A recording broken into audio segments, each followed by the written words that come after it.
നമ്മുടെ കൊച്ചിക്കടലിൽ മുങ്ങിയ കപ്പലുണ്ടല്ലോ എൽഗാത്രിയുടെ ഉടമസ്ഥർ അല്ലെങ്കിൽ ഉടമസ്ഥർക്ക് വേണ്ടി ചില ആളുകൾ ഒരു പത്രസമ്മേളനം നടത്തി. പത്രസമ്മേളനം നടത്തിയതോടുകൂടി പത്രങ്ങൾ അതിൻ്റെ വാർത്ത കൊടുക്കുന്നത് അവസാനിപ്പിച്ചു. ഇപ്പോൾ നമ്മുടെ വീടുകളിലെ സ്ത്രീകൾ മത്സ്യം പോലും വാങ്ങാൻ ഭയപ്പെടുകയാണ്. കാരണം ഇന്നലത്തെ മനോരമയിൽ വേറൊരു വാർത്തയുണ്ട്, ഇന്നലത്തെയോ മിനിഞ്ഞാന്നത്തെയോ, ഈ മുങ്ങിയ കപ്പലിലെ 12 കണ്ടെയ്നറുകൾ ഉണ്ടായിരുന്ന ഒരു വസ്തുവിൻ്റെ പേര് ആദ്യമായിട്ട് വന്നു. ഫിനൈലിൻ ഡയമിൻ എന്ന് പറയുന്ന അതീവ വിഷകരമായ വിഷവസ്തു, അതീവ മാരകമായ വിഷവസ്തു, അതാണ് ഈ 12 കണ്ടെയ്നറുകൾ ഉണ്ടായിരുന്നുള്ള വിവരം ആദ്യമായിട്ട്. സത്യത്തിൽ ഇത് കപ്പൽ മുങ്ങിയ ദിവസം തന്നെ പുറത്തു വിടേണ്ടതായിരുന്നു, അതുണ്ടായില്ല. അവസാനം വന്നത് കാൽസ്യം കാർബൈഡ്. പക്ഷേ ഏറ്റവും മറ്റേ അവസാനം കയറ്റുന്നതിന് മുമ്പുള്ള ചിത്രമൊക്കെ കൊടുത്തു. അതെല്ലാം കഴിഞ്ഞിട്ട് മനോരമയ്ക്ക് പറയേണ്ടത് ഫിനൈലിൻ ഡയമിൻ എന്ന് പറയുന്ന അത് പേപ്പർ ബാഗുകളിലായിട്ടാണ് ഉണ്ടായിരുന്നത്. പേപ്പർ ബാഗ് എന്ന് പറഞ്ഞാൽ അറിയാമല്ലോ, അത് കടലിൽ പോകുമ്പോൾ വെള്ളത്തിൽ കലർന്നിട്ടുണ്ട്, മത്സ്യങ്ങളുടെ ഉള്ളിൽ ചെന്നിട്ടുണ്ട് എന്ന് ആളുകൾ അതെ ചിത്രം ഉണ്ടായിരുന്നു. അപ്പോൾ മത്സ്യങ്ങളുടെ ഉള്ളിൽ ചെന്ന് കഴിഞ്ഞാൽ അങ്ങനെ ചാവുകയോ അത് കഴിക്കുകയോ ചെയ്ത മത്സ്യം കഴിച്ചാൽ ഭയങ്കരമായ ആരോഗ്യ പ്രശ്നങ്ങളും അതീവ വിഷവസ്തുവാണ്. അപ്പോൾ മീൻ കച്ചവടത്തെ ബാധിച്ചിരിക്കുന്നു. പിന്നീട് ഇതിൻ്റെ വാർത്തയൊന്നും വരുന്നില്ല. കാരണം കേന്ദ്ര സംസ്ഥാന സർക്കാരുകൾ ഒരു കേസെടുക്കണ്ടേ, കേസ് രജിസ്റ്റർ ചെയ്തിട്ടില്ല. വല്ല മാരിടൈം ബോർഡ് എന്നൊക്കെ പറഞ്ഞ സംഭവമുണ്ട്, അവരൊന്നും പറയുന്നില്ല. അപ്പോൾ കേന്ദ്ര സർക്കാരിൻ്റെ വകുപ്പുകളുടെ ഭാഗത്തു നിന്നും സംസ്ഥാന സർക്കാരിൻ്റെ വകുപ്പുകളുടെ ഭാഗത്തു നിന്നും കുറ്റകരമായ ഒരു മൗനമുണ്ട്. അല്ലെങ്കിൽ ആരോ ചിലർ ഇടപെട്ട് സർക്കാരിൻ്റെ നടപടികളെ തടസ്സപ്പെടുത്തിയിട്ടുണ്ട് എന്ന് സംശയിക്കുന്ന തരത്തിലേക്കാണ് കാര്യങ്ങൾ പോകുന്നത്. കപ്പൽ മുങ്ങി, കണ്ടെയ്നർ ഒഴുകി, ഇനി കൊച്ചിക്കാരനുഭവിക്കുക, മനുഷ്യരനുഭവിക്കുക എന്ന തരത്തിൽ. മാത്രമല്ല, ഈ എണ്ണ കലർന്നത്, എണ്ണപ്പാട നീക്കൽ അടക്കമുള്ള കാര്യങ്ങൾക്ക് കോടിക്കണക്കിന് രൂപ ചിലവാക്കുകയും വേണം. നമ്മുടെ പൈസ പോവുകയും ചെയ്യുകയാണ്.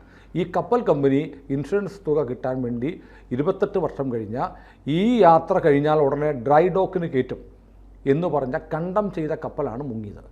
അത് ഇവിടെ കൊണ്ട് മുക്കിയതാണ് എന്നുള്ള സംശയം ബലപ്പെട്ട് നിൽക്കുകയാണ്. പെട്ടെന്നൊരു വാർത്താ സമ്മേളനം കപ്പലിൻ്റെ ആൾക്കാർ നടത്തുകയും പിന്നീട് വാർത്തകൾ അവസാനിക്കുകയും ചെയ്തത്.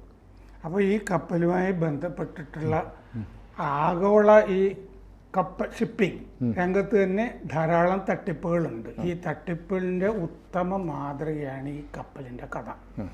ഇത് ഉടായിപ്പ് കപ്പലാണല്ലേ? ഉടായിപ്പ് കപ്പലാണ്. നേരത്തെ ഈ നഷ്ടപരിഹാരം ഈ ഇങ്ങനെ വിഷമൊഴുകി നടക്കുന്നതൊക്കെ പറഞ്ഞില്ലേ, ഞാൻ ഓർക്കുന്നത് ആ MG ശ്രീകുമാർ എന്ന് പറഞ്ഞ ഗായകന്റെ വീട്ടിൽ നിന്ന് ഒരു വേലക്കാരി ഒരു മാങ്ങാണ്ടി വലിച്ചെറിഞ്ഞു. 25,000 രൂപ മുളവുകാട് പഞ്ചായത്ത്.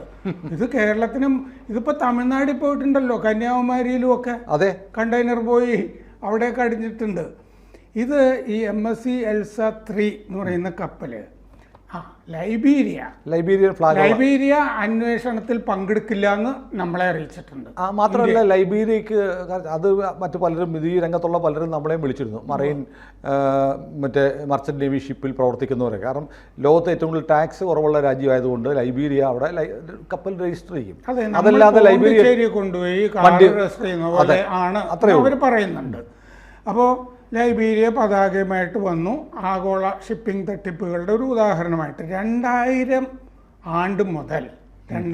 മുതൽ ഈ കപ്പലിന് 10 പേരുകൾ വന്നു. ഈ അവസാനത്തെ പേരാണ് ഈ എൽസ 3 എന്ന് പറയുന്നത്.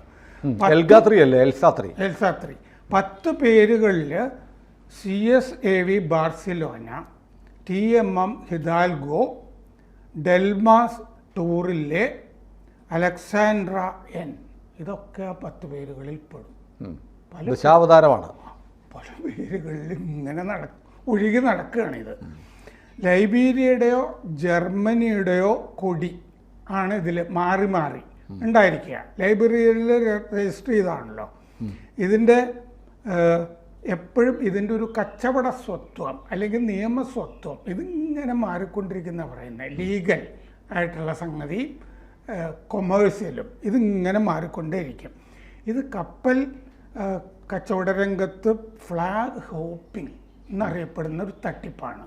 ഇങ്ങനെ രാജ്യവും പേരുകളും ഒക്കെ ഇങ്ങനെ അത് തട്ടിപ്പുകളിൽ നിന്ന് രക്ഷപ്പെടാൻ വേണ്ടിയിട്ട് ചെയ്യുന്ന പരിപാടിയാണ് തട്ടിപ്പുകളിൽ നിന്ന് രക്ഷപ്പെടാനുള്ള തട്ടിപ്പാണ്.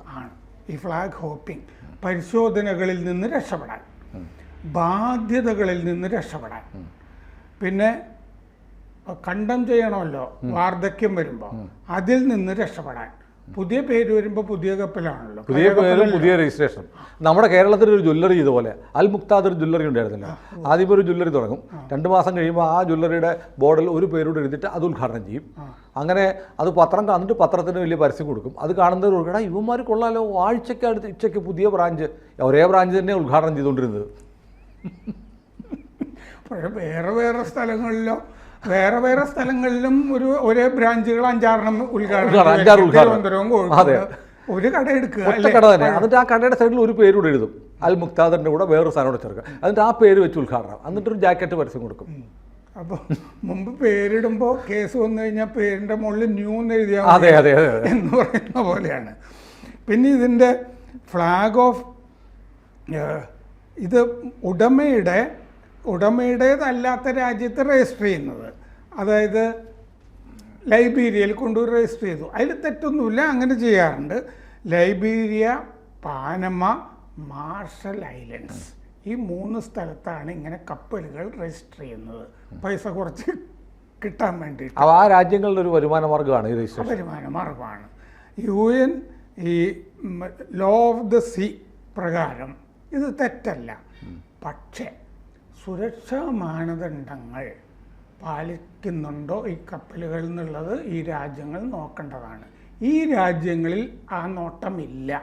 അതുകൊണ്ടാണ് ആ രാജ്യങ്ങളിൽ കൊണ്ടുപോയി തല്ലിപ്പുളി, തട്ടിപ്പ്, കപ്പലൊക്കെ ആണെങ്കിലും കൊണ്ടുപോയി രജിസ്റ്റർ ചെയ്യാൻ പറ്റും ഈ 3 സ്ഥലത്ത്. അതാണ് ചെയ്തുകൊണ്ടിരിക്കുന്നത്. അപ്പോൾ ഇന്ത്യ തന്നെ അന്വേഷിച്ചാൽ മതി എന്ന് ലൈബീരിയ നമ്മളെ അറിയിച്ചിട്ടുണ്ട്. അവർ മുമ്പ് ഇതുപോലെ തട്ടിപ്പുകൾ സംഭവിക്കുമ്പോഴും ആ രാജ്യങ്ങളെയും ഇങ്ങനെ തന്നെ അറിയിച്ചിട്ടുണ്ട്. ഞങ്ങൾ അന്വേഷണത്തിൽ പങ്കെടുക്കില്ല. അവൻ്റെ കയ്യിൽ ഒരു സാധനവും ഇല്ല. എൻ്റെ ഒരു സുഹൃത്ത് അവിടെ കൃഷി ചെയ്യുന്നൊരു കർഷകനുണ്ട്. അദ്ദേഹം ആദ്യമായിട്ട് ലൈബീരിയ ചെന്നത്, വലിയ ആഫ്രിക്കൻ രാജ്യം എന്നൊക്കെ പറഞ്ഞതാണ്. പുള്ളി എയർപോർട്ടായ ക്യാബിനിൽ, ഞാൻ മുമ്പൊരു വീഡിയോ പറഞ്ഞതാണ്, റിപ്പറ്റീഷൻ തോന്നുന്നുണ്ടെങ്കിൽ പ്രേക്ഷകർ ക്ഷമിക്കണം. ലാൻഡ് ചെയ്യാൻ പോവാണ് വിമാനം, അറിയിപ്പ് വന്നു നമ്മൾ ലൈബീരിയ എത്തി, ലൈബീരിയ ഇറങ്ങാൻ. പുള്ളി താഴത്തോട്ട് നോക്കിയിട്ട് കൂരിരുട്ട്, കണ്ണി കുത്തിയെ കാണുന്ന ഇരുട്ടാണ്. അവസാനം നോക്കുമ്പോൾ മിന്നാമിനിങ്ങിനെ പോലെ ചെറിയ വട്ടം, താഴെ എന്നുള്ള റൺവേയിൽ നിന്ന് ടോർച്ചടിച്ച് കാണിച്ചിട്ടാണ് വിമാനം ഇറങ്ങുന്നത്. അതുപോലെ അത്ര ദയനീയമാണ് അവിടുത്തെ വിമാനത്താവളങ്ങൾ പോലും. 15-20 വർഷം മുമ്പ് പറഞ്ഞ കഥയാണ്. ഇപ്പം മാറിയിട്ടുണ്ടോയെന്നറിയില്ല, പവറില്ല, പലയിടത്തും ജനറേറ്ററിലാണ് പ്രവർത്തിക്കുന്നത്. ഇങ്ങനത്തെ ഈ ലൈബീരിയ പോലത്തെ രാജ്യങ്ങളിലൊക്കെ മൊബൈൽ ചാർജ് ചെയ്യാനൊന്നും പറ്റില്ല. നമ്മൾ താമസിക്കുന്ന സ്ഥലത്ത് അതിനുള്ള കടയിലൊക്കെ പോയി ക്യൂ നിന്ന് ഇതൊക്കെ ചെയ്യണം. അവിടെയൊക്കെ പോയിട്ടുള്ള ഒരാൾ എന്നോട് പറഞ്ഞു, നമ്മുടെ ചില മാടക്കടകളിൽ ഈ സിഗരറ്റോ ബീഡി കത്തിക്കാൻ ഇങ്ങനെ കയറ് കത്തിച്ചിടും, അങ്ങനെയൊക്കെ അവിടെ മാടക്കടകളിൽ കാണാം എന്നൊക്കെ പറഞ്ഞു. ഇതുപോലത്തെ രാജ്യങ്ങളിൽ മൊബൈൽ ചാർജ് ചെയ്യാൻ. അപ്പോൾ 1958 മർച്ചൻറ്റ് ഷിപ്പിംഗ് ആക്റ്റൊക്കെ ഉണ്ട് ഇന്ത്യയിൽ. അതനുസരിച്ചിട്ട് ഇന്ത്യ തന്നെ ഇതിപ്പോൾ കൈകാര്യം ചെയ്യേണ്ടി വരും എന്നുള്ള അവസ്ഥയുണ്ട്. 1999-2024 ഈ കപ്പൽ ഡസൻ കണക്കിന് പരിശോധനകൾക്ക് വിധേയമായിട്ടുണ്ട്. ഇത്രയും വർഷം യൂറോപ്പിൽ, ഏഷ്യയിൽ, അമേരിക്കൻ ഭൂഖണ്ഡത്തിൽ. അത് പ്രധാനമായിട്ടും ഈ ക്രൂ അത്ര മെനയുള്ളതല്ല, പരിശീലനവും അനുഭവ പരിചയമൊന്നും ഉള്ളതല്ല എന്നുള്ളൊരു കുഴപ്പം. ക്രൂ പ്രിപ്പയർഡ്നെസ് അത് ശരിയല്ല ഇതിൻ്റെ. പിന്നെ ഉപകരണങ്ങൾ, എക്യുപ്മെൻറ്റ് അത് ഗുണമുള്ളതല്ല ഇതിൻ്റെ. 2023 ജൂലൈയിൽ 2 കൊല്ലം മുമ്പ് തൂത്തുക്കുടിയിൽ ഇത് പരിശോധിച്ചു. നമ്മുടെ തൂത്തുക്കുടി തുറമുഖത്തിൽ 9 പോരായ്കകൾ അപ്പോൾ ചൂണ്ടിക്കാണിച്ചു. അതിൽ 9 എണ്ണത്തിൽ 4 എണ്ണവും ഹ്യൂമൻ എലമെൻറ്റ് എന്ന് പറഞ്ഞ വിഭാഗത്തിലാണ്. എന്ന് പറഞ്ഞാൽ ഇതിൻ്റെ ക്രൂ, സ്റ്റാഫ് ഗുണമുള്ളതല്ല എന്ന് പറഞ്ഞാൽ ഇതുപോലത്തെ കപ്പലിലൊന്നും ജോലിക്കൊന്നും ആളുകളെ കിട്ടില്ല. ബോട്ട് ഓടിച്ച് കിടന്നവനെ പിടിച്ച് കപ്പൽ ഓടിക്കാൻ കൊടുത്തതായിരിക്കും. അങ്ങനെയായിരിക്കും. റാങ്കിനെയൊക്കെ വിളിച്ചിട്ട് ട്രെയിനിങ്, കോമ്പിറ്റൻസി ഇതൊന്നും ഈ കപ്പലിനില്ല. എന്ന് പറഞ്ഞാൽ ട്രെയിനിങ് ഇല്ല ക്രൂവിന്. കപ്പൽ എന്താ ചെയ്യേണ്ട ഒരു അവസ്ഥ വന്നാൽ അവർ തന്നെ ചാടുകയല്ലേ ചെയ്തത്. ആദ്യം തന്നെ 9 പേര് ചാടുകയും നമ്മൾ രക്ഷിക്കുകയൊക്കെയാണ് ചെയ്തത്. 2010 റോട്ടർഡാമിൽ ഇതുപോലെ ഇത് പരിശോധിച്ചു. 2 ദിവസം പിടിച്ചിട്ടു. ഇത് യാത്രയ്ക്കൊന്നും പറ്റിയതല്ല എന്ന് അവർക്ക് തോന്നിയിട്ട് പിടിച്ചിട്ടു. അന്ന് 21 പോരായ്മകൾ ചൂണ്ടിക്കാണിച്ചിരുന്നു.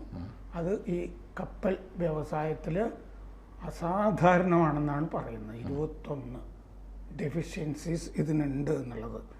ഹാംബർഗ്, ബിൽബോ, ഡൺകർക്ക് ഇവിടെയൊക്കെ ഇതുപോലെ ഇത് പരിശോധനകൾക്ക് പിടിച്ചിട്ടിട്ടുണ്ട്. പക്ഷെ ആ പരിശോധനകൾ നടത്തിയിട്ടും ഈ 21 കുഴപ്പം കണ്ടിട്ടും ഒരാളും നിങ്ങൾ കടലിൽ പോകരുത് എന്ന് പറഞ്ഞിട്ടില്ല.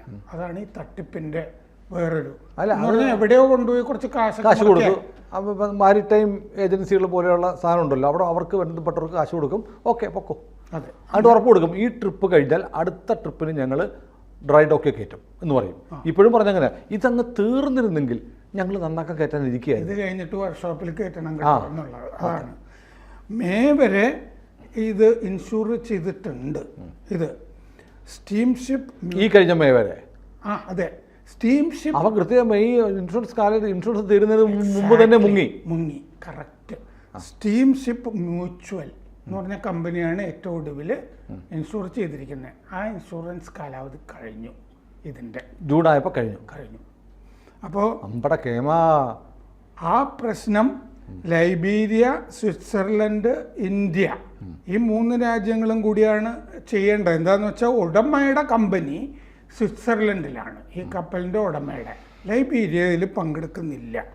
2028 വരെ കപ്പലിന് കടലിൽ പോകാം എന്ന് പറഞ്ഞാൽ 3 കൊല്ലം കൂടിയേ ആയുസുള്ളൂ എന്ന് രേഖകളിൽ പറഞ്ഞിട്ടുണ്ട്.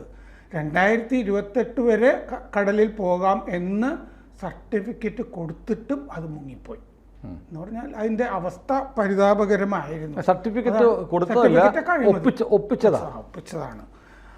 640 കണ്ടെയ്നറാണല്ലോ ഉണ്ടായിരുന്നത്. ഈ വിഴിഞ്ഞത്ത് നിന്നായിരിക്കണം ഈ കുഴപ്പം പിടിച്ചതൊക്കെ കയറ്റിയിരിക്കുന്നത്. അത് ആരാണ്, എന്താണ്, ഇതൊന്നും അന്വേഷിച്ചായിട്ട് നമുക്കറിയില്ല. 2012 ലൈബീരിയയിൽ തന്നെ MV റേന എന്ന് പറഞ്ഞിട്ടൊരു കപ്പൽ രജിസ്റ്റർ ചെയ്ത് ഇങ്ങനെ കുഴപ്പത്തിൽ പെട്ടിരുന്നു. 2020 MV വക്കാഷിയോ എന്ന് പറഞ്ഞ് ജപ്പാൻ ഒരു കപ്പൽ പാനമേൽ രജിസ്റ്റർ ചെയ്ത് മൗറീഷ്യസിലും മുങ്ങിയിരുന്നു. ഇതുപോലെ ഇങ്ങനെ മുങ്ങിയ വേറെയും 2 കപ്പലിൻ്റെ കഥകൾ മുക്കിയത് കഥകളുണ്ട്. ഒരെണ്ണം ലൈബീരിയയിൽ MV റേന, മറ്റേത് മൗറീഷ്യസിൽ പാനമേൽ രജിസ്റ്റർ ചെയ്തത്. അപ്പോൾ പാനമ, മൗറീഷ്യസ്, മറ്റേ ഐലൻഡ്സ്, മാർഷൽ ഐലൻഡ്സ്, ഇതൊക്കെ ആ തട്ടിപ്പിൽപ്പെട്ട ഒരു കപ്പലാണിത്. അല്ല, ഇതുകൊണ്ടുള്ള ഒരു പ്രധാനപ്പെട്ട കാര്യം നമ്മൾ മറ്റൊരു വീഡിയോയിൽ നമ്മൾ പറഞ്ഞിരുന്നു. അന്താരാഷ്ട്ര സമുദ്രാതിർത്തിയിൽ കടന്ന് ഇൻ്റർനാഷണൽ വാട്ടേഴ്സിൽ മുങ്ങിയാൽ അത് ലോകരാജ്യങ്ങളെല്ലാം ഇടപെടും. കാരണം കപ്പൽച്ചാലാണ്, എല്ലാവരും പറയും പ്രശ്നമാണ്.